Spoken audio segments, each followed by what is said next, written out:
Happy Sunday, everybody. Welcome into today's video. We got another awesome mock draft I'm about to reveal for every single one of you. But before we get into any of the content, I got to bring to light we're starting a new sub-battle for the month of March, okay? This Bills breakdown, they started about a week or two before the Packers report did. They also started with about a 700 subscriber head start, and we've already almost caught them, okay? We're trying to catch them by the end of March. We're only 123 subs behind. So to prove that we're the best in the new channel, started here at Chat Sports, do me a favor, hit that sub button. Let's pass the Bills. You're watching Joey's Mock Draft 3.0. This is the third that I've done for the entire draft season. This one's a brand new one, all 7 rounds, and I'm going to give a little bit of a hint. And Dylan, close your ears. This one may or may not include trades. You'll see coming up in just a little bit. Let's throw it back to my second mock draft, though, okay? Michael Williams with the first overall pick, then to Savion Williams, wide receiver out of TCU in the second round. Back-to-back wide receivers, second and the third. Rounded it all up with Greg Penn the third with the round 7 selection. I've got a little bit of a rule for myself, okay? Every one of those players you just saw on that screen, I can't pick the same person twice in back-to-back mock drafts. Now, I'm not going to give myself that rule for like every mock draft because we're going to do a lot right here on the channel, especially because you guys keep telling them by the views, likes, comments that you like them. So I'm only doing this rule for back-to-back mock drafts, okay? So can't pick anybody that you just saw. And so we head into the mock draft, round 1, pick number 23 out of the fighting Texas A&M Aggies. Give me Shemar Stewart, edge rusher, round 1. And honestly, ladies and gentlemen, if you've been paying attention to the combine at all over the past, I guess, week or so at this point, I'd be surprised if he was still at number 23 come April because he has tested absolutely out of his mind. We'll get into the numbers in just a second, but let's look at his past season with Texas A&M, okay? Nothing absolutely jaw-dropping that jumps off the page, that grabs you, and that tells you this guy has to be a first-round selection. Okay, only 36 tackles, 2 sacks, 21 pressures. That's not bad. Pass breakup, a forced fumble as well. But it's what he's done in the combine, in my opinion, is what separates him and what makes me want to grab him at 23 faster than I would almost everybody else. He has tested absolutely off the charts. The only thing that he's been kind of decent in is his weight. And as we know, that can change very quickly. Look at how he compared to Myles Garrett in 2017 during the combine, right? Better than, if not the same, in every single one of those statistics. And I'm not sitting here telling you he's going to be the next Myles Garrett. But I am saying I'd love him on this team. Because of how he tested, because of the absolute athletic freak that this guy is, I think he's more than worth it to take that shot at number 23, put him on the edge and say, just go be you. Go get the passer. See ball, get ball, okay? Shout it out for me in the comment section down below. Which position do you think Green Bay should draft in the first round? Is it edge rusher? Is it cornerback? Is it wide receiver? You just let me know in the comment section down below. On to the second round we go. That's Azareye'h Thomas, defensive back out of Florida State University, number 55 overall. I think this would be an absolutely phenomenal selection because he's just got so many pros, okay? He's got unreal size, great arm length. He's fantastic in man coverage. He's physical, has great ball skills, really fluid hips as well. Now, there are some things he lacks in. Short area quickness is not one of his strengths. He also has had kind of limited reps over his years at Florida State. But look at that grade that I've got him in, okay? Late round 1, early round 2. So if you're sitting there at pick number 55 and AZ Thomas is there for the taking, you do anything in your power to get him, okay? And I just believe that he'd be a great Jair Alexander replacement. We don't know what's going to happen with Alexander yet, okay? We don't know if he's going to be a trade piece. We don't know if he's going to be cut. We don't know what's going to happen, but we can pretty much believe he won't be on this team come September. And the skill set that Azareye'h Thomas has, I think, fits in right with what the Packers are needing from a standpoint of Jair being gone. Okay, let's go to round 3, shall we? I think this one's a fantastic pick. Round 3, number 87 overall. Give me Isaiah Bond, wide receiver out of Texas. Now, Bond claimed he'd run a 4.2 40 on Friday. You're seeing this on Sunday. We're filming this on Friday, so he runs the 40 on Saturday. I'm just going to go out on a limb, Dylan, and I'm just going to assume he didn't break a 4.2 40 or even run a 4.2 40, but still.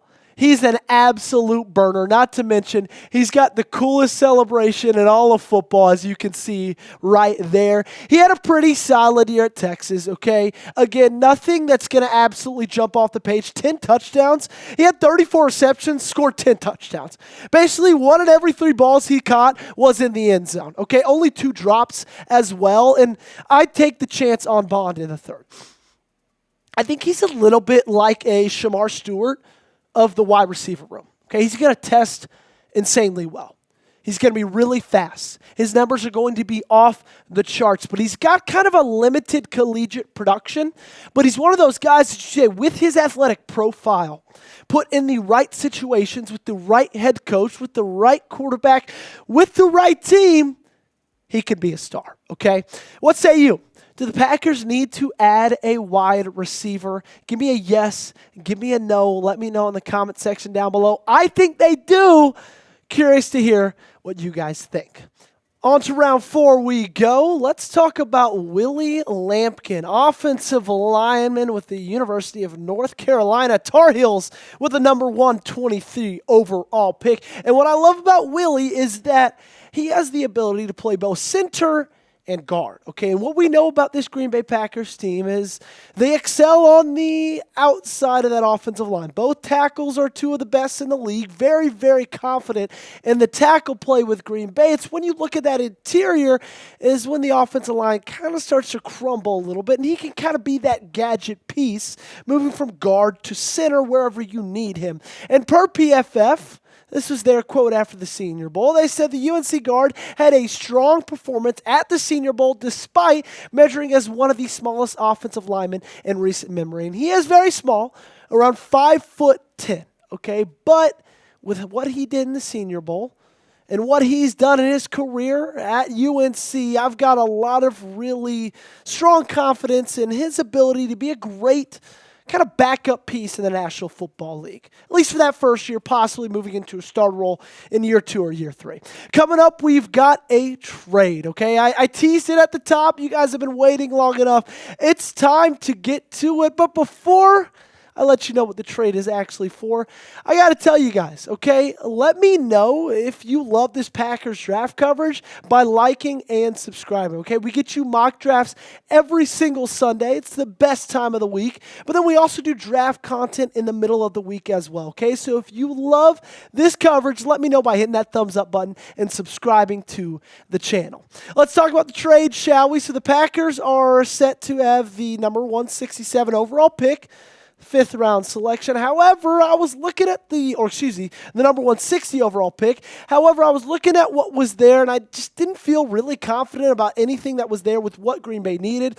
So I decided to trade back to the Texans, number 167. They also paired in their 7th rounder. They move up 7 spots. We move back and also get an extra pick at number 243. So who did I select with that number 167? Give me C.J. West, interior defensive lineman with the Indiana Hoosiers, former college football playoff contenders.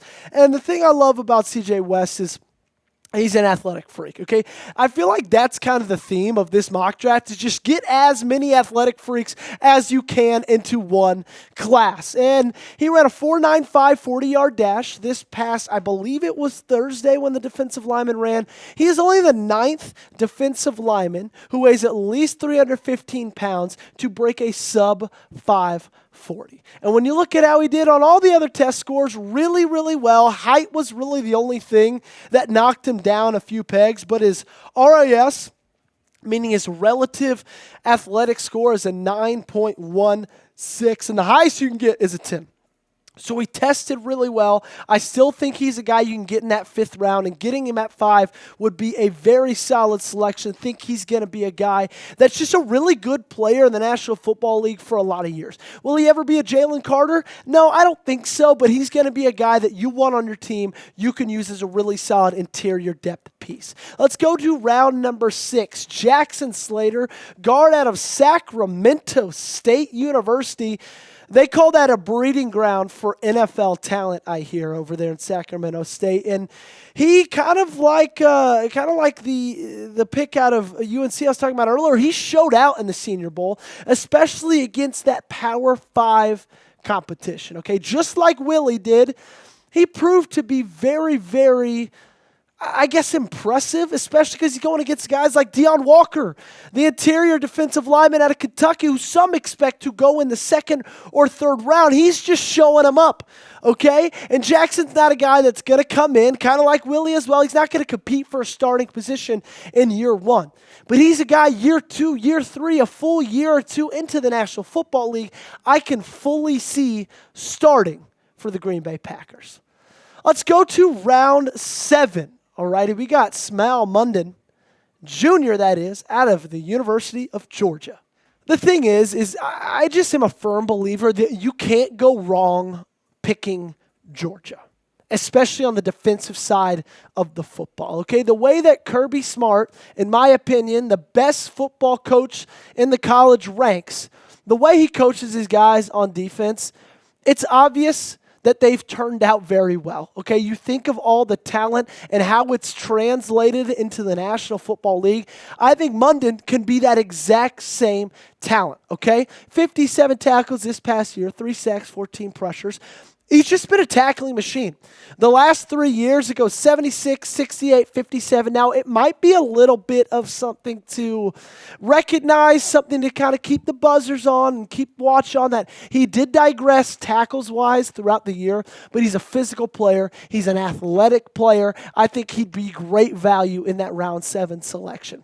Sticking with round 7, Clay Webb, guard out of Jackson State, pick number 243. He's a little bit similar to Jackson Slater in that he had a really good Senior Bowl, okay? Here's him going up against the Florida Gator defensive lineman, absolutely standing up, holding his own. And then this next picture, Deion Walker again, kind of had a bad day at the Senior Bowl, getting shown up by some non-Power 5, not even FBS talent, holding his own. Okay, doing really, really great against guys that are projected to go a lot higher in the draft. And no, that doesn't mean he's going to come in and just automatically be a stud against the NFL interior defensive linemen. I'm not saying that he will, but I'm saying that he's showing out really well against really good talent. Final pick of this draft is Dante Trader Jr., safety out of the University of Maryland, round 7, pick number 251, the final one of this draft. I think he could be just a solid depth piece in a really talented room. Okay, it's no surprise that the 7th round pick in that safety position, hell, with this team, even if you pick the safety in the 1st or 2nd round, they're probably not going to start in year 1 for this team because of what that room already looks like. But Trader is a guy who has played a lot of really good football for Maryland in his career. Okay, has been a really good player for a really long time, a tackling machine, really good in run defense, can fit in as a great depth piece for this D. Okay, grade this mock draft. A, B, C, D, or F? Give it to me in the comment section down below. My grade's going to be an A. I want to hear yours. Thanks so much for watching, ladies and gentlemen. We got a full week of coverage on the way for you guys. I'll be here every step of it. Won't you join me by hitting that sub button?